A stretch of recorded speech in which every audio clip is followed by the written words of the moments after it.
Opisyal na nga sumali si Mikey Williams sa Converge 5LX Seals. Tandaan ng kanyang pagbabalik sa PBA pagkatapos ng halos 3 taon.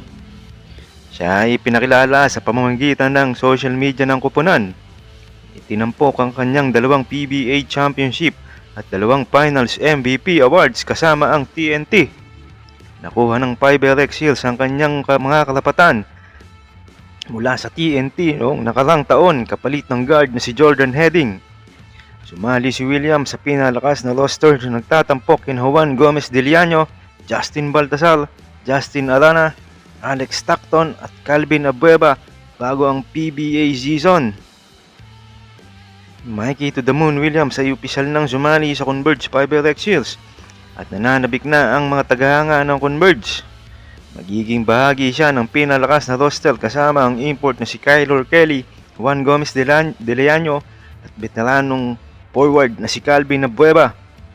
Dadalhin ni Williams ang scoring firepower at karanasan sa championship sa koponan.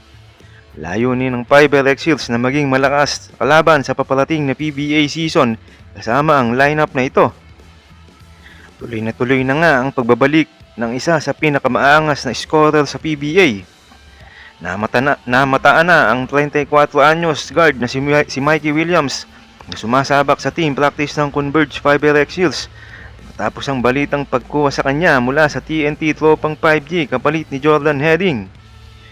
Bagamat nakikipag-ensayo na ang dating Rookie of the Year, nananatiling maingat ang koponan. Hindi pa isinasalang si Williams sa mga nakaraang tune-up games ng 5LX Seals laban sa Blackwater at Titan Ultra. Matatanda ang 1 linggo na ang nakalipas nang mapaulat na tinanggap na ni Williams ang 1-year deal para maging bagong mukha ng Converge.